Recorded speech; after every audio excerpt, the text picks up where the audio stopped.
Hey everybody, and welcome to Let's Look at Mad Riders. I know it's an exciting day. I know a lot of you have been waiting for this arcade-style action ATV racing game. Well, wait no longer. It's finally available on Steam, Xbox Live Arcade, PSN, and Coca-Cola vending machines nationwide. So this is, as I mentioned, like an ATV racing game, very similar in style, almost to something like SSX Tricky, honestly. I was kind of thinking this was going to be more like ATV Off-Road Fury, which is a game from, my childhood that I played on the PlayStation 2, which was actually really cool. This is more like just do tricks, get boost, and use your boost to basically win the match. But anyway, I played about an hour of this so far, so I'll show you what I know about Mad Riders so far, apart from the fact that it has one of the worst titles I could possibly imagine. So, we have basically two options here for single player. We got Tournament and Quick Race. Tournament is your standard kind of like GP style. I'll show you here. We get like a list of tracks, and basically it looks a little bit simplistic here in the proving grounds, but every race is a little bit different. Usually every single tournament starts off with some kind of tutorial to teach you something new about the game, and then you'll have like races, or you'll have arenas, which is basically a checkpoint race, or you'll have what's the other one that we did a little bit of in Southern Cross? Beat the Clock, which is basically like where you're doing a time trial against the time that, I don't know, someone at the development studio has decided was a decent time for that track. So far the game has been really, really goddamn easy, but we're going to hope that things are going to get a little bit more tricky here on Unto the Breach. I have not lost a race or come even close. And it looks like there's a new race type in here as well, so maybe we'll see what's going on with that. So it'll probably start with a tutorial. Let's see what's going on with that. So we're in the Ucayali Valley, and we're going to start with a tutorial race. So, in terms of customization, we can choose from, one of a number of ATVs. I'm not going to say that there's only 6 in the game, because I've unlocked one, like, every single time I've gone up in levels. But generally speaking, since these are going for, speed here, I tend to take the one with the most horsepower. We can also change our rider or change the color, but that doesn't really change things too much. Overall, this is a very, very simplistic racing game. All you really need to know is on the screen right now: acceleration, brake, steering, and boost. And you generate boost by accomplishing certain feats in the game, or by sometimes doing tricks, as you can see right there. Well, you didn't get a chance to see too much of it, but by doing like power slides and doing backflips and stuff like that, we will generate boost that will allow us to, basically win the race. There's been some serious rubber band AI. Like, there's been a lot of opportunities, or a lot of situations where I like finish the first lap and I'm in like 8th place, and then I finish the second lap and I'm in like 6th place. Let's see what this recharge thing does. I have no idea. I think that's what the tutorial is supposed to be for. Also, as a typical arcade racer here, it's kind of hard to focus on what you're saying and talking at the same time, but, I did it for Sky Drifts, so I assume I'll be able to do it for this. My boost meter is full, actually. This game does something kind of weird with its shortcuts. A standard arcade racing game, like a Midnight Club style, SSX Tricky, a game like that is going to have shortcuts. But the way this game does it is you have to collect these blue tokens, and then like a big fuck me arrow appears on the track, and it's like, hey, there's a shortcut here, press Y to open it. So it's not like, in most like a Beetle Adventure Racing or something, you would just play a track long enough to figure out.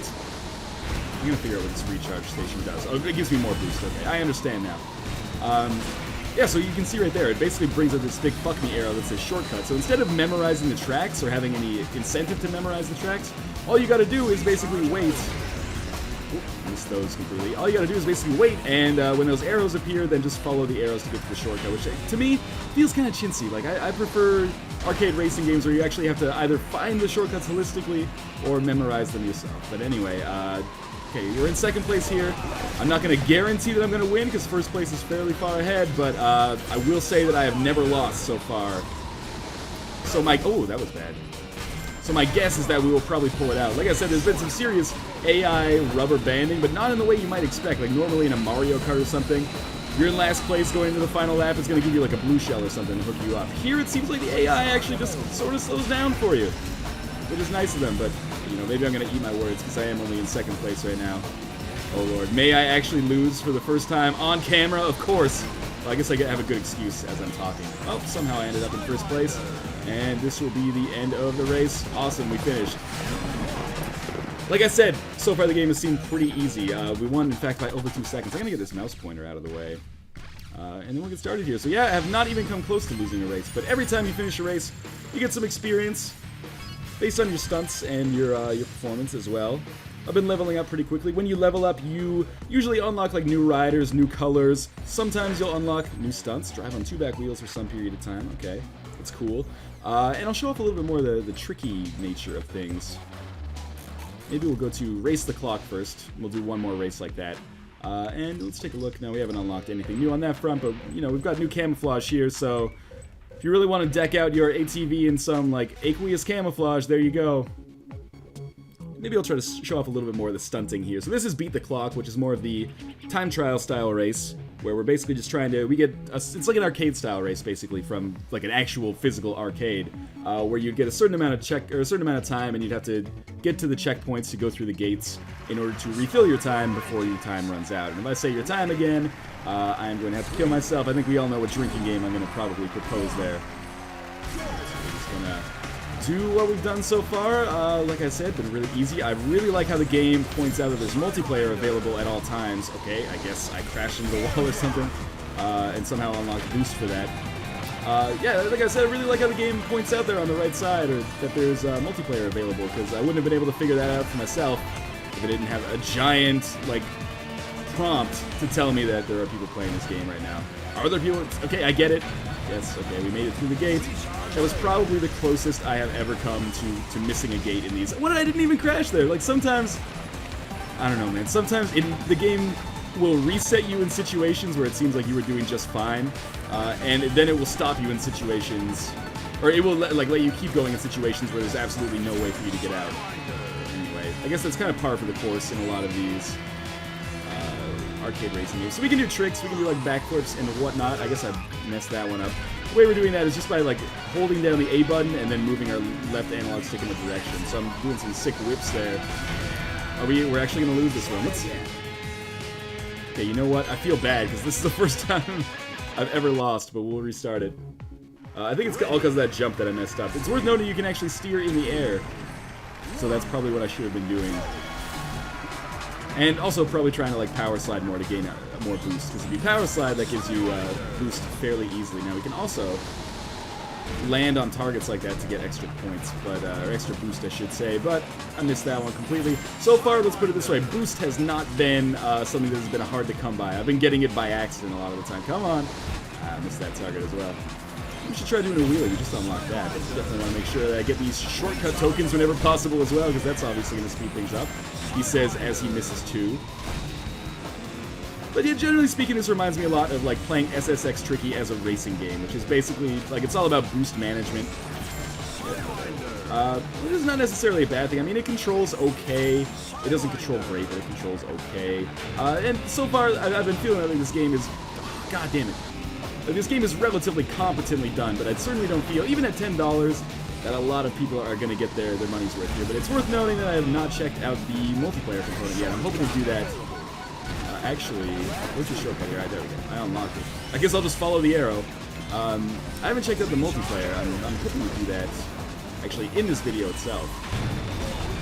Hopefully, you'll be able to see that as I see that. I mean, typically when games like this come out, there's not that many people playing them on the first day, but hopefully that doesn't hold true here. Actually did manage to land one there. We get a chance. I totally missed that recharge station. We'll try to do a wheelie, I guess. If I can get a straightaway that's more than like 2 seconds long. Yeah, there we go. Okay. Free boost. And also, of course, that gives us more experience when we finish the level. Not that it seems to be like of the utmost importance. Like I said, haven't had any trouble at all so far, winning basically every race that I've played except for that one that you just saw, without unlocking any default tracks. And I don't even really do stunts that much. Like you can see, I'm doing fairly good on time already. Again, I don't understand why it would reset me there. To me, I seemed like I was in a pretty damn good position. But maybe not. Maybe the game knows best. Recharge station. Oh, accidentally ran into a wall there, so I couldn't do it. Multiplayer is available. Not sure if you guys knew this, but multiplayer is available for Mad Riders. So, feel free to check that out. Not at your earliest leisure. The game is actually going to force you to do it.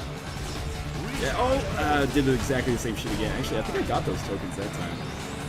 It's weird, because it didn't feel like I got them. Yeah, overall, my impression so far is that, $10 is definitely the right price for a game like this, but I don't think there's going to be a whole lot of people out there who really get, like, an insane amount of enjoyment from Mad Riders. It's competent, get it back, but it's not particularly exciting you know, by pretty much any metric. I'm having a decent enough time with it, but that's only from the perspective of me being like, oh, I'm gonna record this, like, to give my opinion on it. I'm probably gonna fail this again. Oh, that's so disappointing. I'm right there, just momentum. Okay, whatever. That was way easier than it looks. It's just because I'm talking right now. Let's go back to the menu. Quits. Yes, well, I want to quit back to the main menu. I don't want to quit the actual application itself. That would make this recording something that I would have to redo. Let's check out quickly Stunt Race, just so I can be familiar with it before we check out online. So I guess I'll check out a different bike this time. Something with better stunt agility. How about this one? It seems to have pretty high stunt agility. Okay, stunts earn you points, and the top scoring rider wins the race. Now, the stunt game seems pretty shallow so far.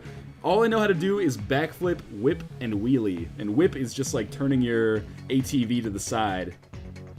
So, I can tell you exactly what tricks I'm going to do. It's going to be some combination of those three. And I guess, well, let's just put it this way. Tony Hawk's Pro Skater, this is not. This should probably be a pretty shallow experience. Should it ever load. Loading time's kind of crazy in this game, considering, you know, it doesn't look all that good.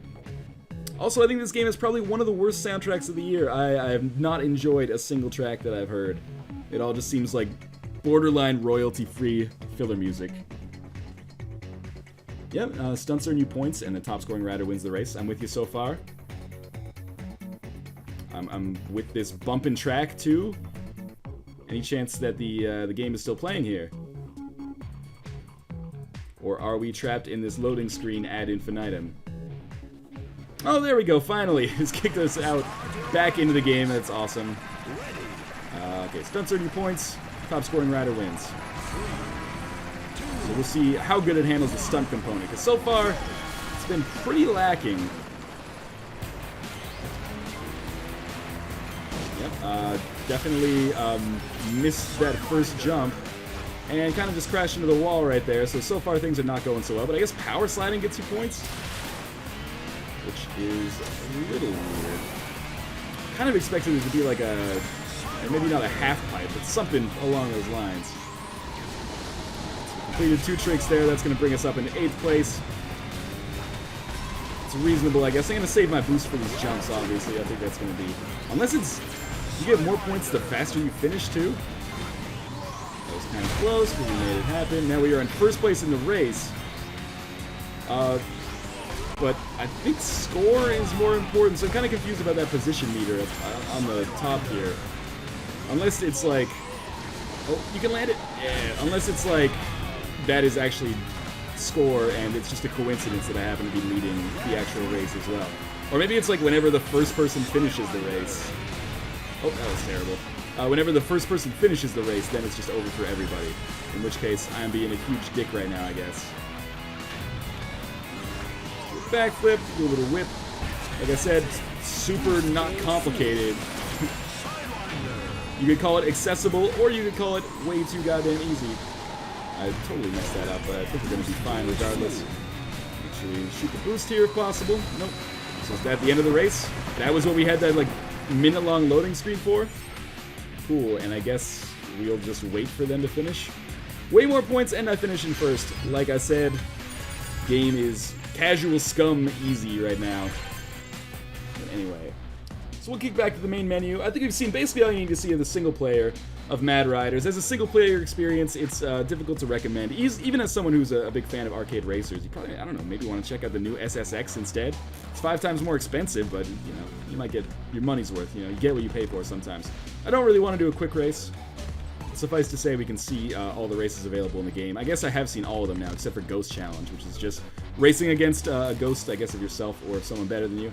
Let's check out the multiplayer, see if anyone's online. I guess I will take my Marauder, which is one of the ones that I've been using a lot. And we'll check, I guess, Quick Game to see if we get any sessions. I mean, this is something that I should probably have learned my lesson by now.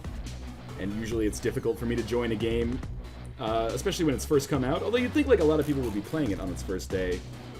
But if you looked at like videos like Sniper Elite V2 or like me trying to play Skydrift online, like none of those games really got it going on. But you know, you're seeing it live and in color here. Joining server.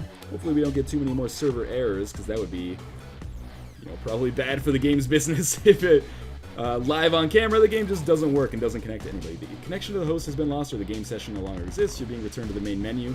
Okay, it's kind of weird that it's returning me to the main menu. How about host random? We'll just get this started and see if somebody can join my game. Otherwise, like if the multiplayer experience is not here, at least on the PC, this is basically going to be impossible to recommend. Not that the game is particularly bad, but it is not... there's nothing remarkable about it except for the fact that it's unremarkable. It's remarkably unremarkable. So we'll just wait here and see if we can get someone else to join us. How you doing so far, guys? What are your favorite arcade racers of all time? You know, obviously Mario Party is up there. Mario Kart, Mario Party. Diddy Kong Racing, Beetle Adventure Racing. That game is pretty solid. I guess all on the N64. Played a lot of Midnight Club 2 when I was a teenager. That was, I thought that was a fairly solid game. I really can't get over this game's decision to make you collect shortcut tokens, and then it just shows you where the shortcuts are. Like, the whole point of these arcade racers is that you have to discover the shortcuts for yourself by, like, accidentally driving up a ramp and, like, going through a window or something, driving through a museum, and all of a sudden you're in first place. Or, you know, getting a mushroom, using it on the super skinny ramp on Koopa Troopa Beach, and then you're shooting the moon through that hole in the cave, and then coming out in first place. Let me guess, nobody is going to join. But yeah, I think what is this game called? Mad Riders? I think it has a terrible title, a bad soundtrack. The gameplay is adequate, but I don't think a lot of people are going to get excited about it. Maybe if you really want to play an ATV racing game with your friends, then this is kind of the winner by default. It's not nearly as good as ATV Off-Road Fury 1 or 2, which are games that I really enjoyed on the PlayStation 2. You know, we'll try to join one more game, and if it doesn't work, fuck it. I mean, I gave it a chance. Not doing anything in the editing room here to make this game look worse just because Ubisoft published it. I promise you that. We'll see if... You think, like, even the developers, it's launch day. You'd think they'd be playing their own game online. That would make it pretty awkward. Connection to the host has been lost. The game session no longer exists. You are being returned to the main menu. Okay, well, that is Mad Riders, now available on, you know, basically any console or PC that you own. I'm not sure if it's available on Mac, so I guess I can't back that up. It's okay. It's probably not worth buying unless you're like an unbelievably huge fan of arcade racers. I should point out, like, one of the things that the game tries to claim as a selling point is like 45 original tracks, but even in the little amount of time I've played, like an hour, hour and a half, I've seen like all original tracks, but these tracks all have like features of previous tracks spliced in, almost like mix and match. Pick 6 from elements from earlier tracks. So it's not like every track has its own like unique stylistic elements. But anyway, Mad Riders, it's competent but largely unexciting. As always, I will see you guys next time.